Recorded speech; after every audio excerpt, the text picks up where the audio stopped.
উনি টয়লেটে যাওয়ার সময় বলতেন আল্লাহুম্মা ইন্নী আউযু বিকা মিনাল খুবুসি ওয়াল খাবাইস।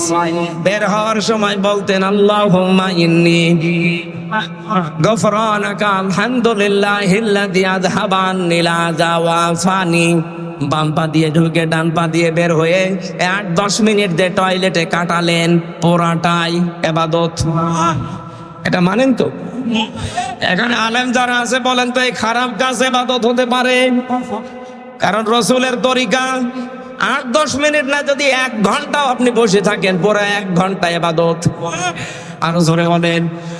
রাসূলুল্লাহর 1 ঘন্টা 10-15 মিনিট যদি আপনার ইবাদত মনে হয়, উনি যে 10 বছরে কোরআন দিয়ে দেশ চালালেন, এটা আপনার রাজনীতি মনে হয়? আমি তো এইটা জাতিকে বোঝাতে পারি না। রাসূলের টয়লেট করা আপনি ইবাদত মনে করেন, আর তার 10 বছর কোরআন দিয়ে রাষ্ট্র চালানো মনে করেন রাজনীতি। দুনিয়ার কাজ আপনার মগ্ন হবে ফেরাউনের মতো। নিয়ে আসেন, কোন হুজুর নিয়ে আসবেন, এবার নিয়ে আসেন। আজ হাজারো মাওলানা এই লাইনটা বুঝতে চাই না।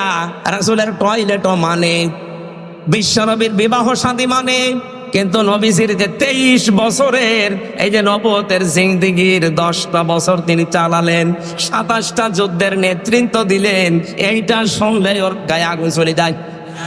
ও তখন উল্টা পাল্টা কথা, এটা রাজনীতি হচ্ছে, এটা দুনিয়ার কাজ, এটা জঙ্গিপনা, এটা মৌলবাদের কাজ।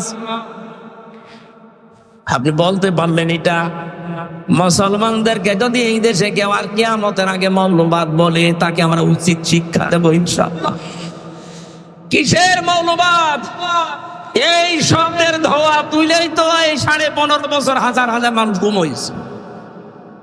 এই মৌলবাদ জঙ্গিবাদ, এই ধোয়া তুলে হাজারো মানুষকে আয়না ঘরে নিয়ে হত্যা করা হয়েছে। এই ধোয়া তুলে আমার 3 বছর জেলে রেখেছে। এই ধোয়া তুলে জঙ্গিবাদের মামলা। কি জঙ্গি কি করেছে? যে মামলার নাম দিয়েছে আনসার আল কি যেন সাতাশ বলেন, আমি শুনি না। সুতরাং এই ধোয়া আর কারো ফাঁদে পা দিয়ে যেন তুলতে না পারে কেউ। অনেকে দেখছি তুলছে। যে মৌলবাদের উত্থান এই দেশে হবে না, এ কথা যারা বলছেন আপনি সংশোধন হবেন। মুসলমানদেরকে মৌলবাদ বললে এই দেশে আপনারও জায়গা হবে না ইনশাআল্লাহ।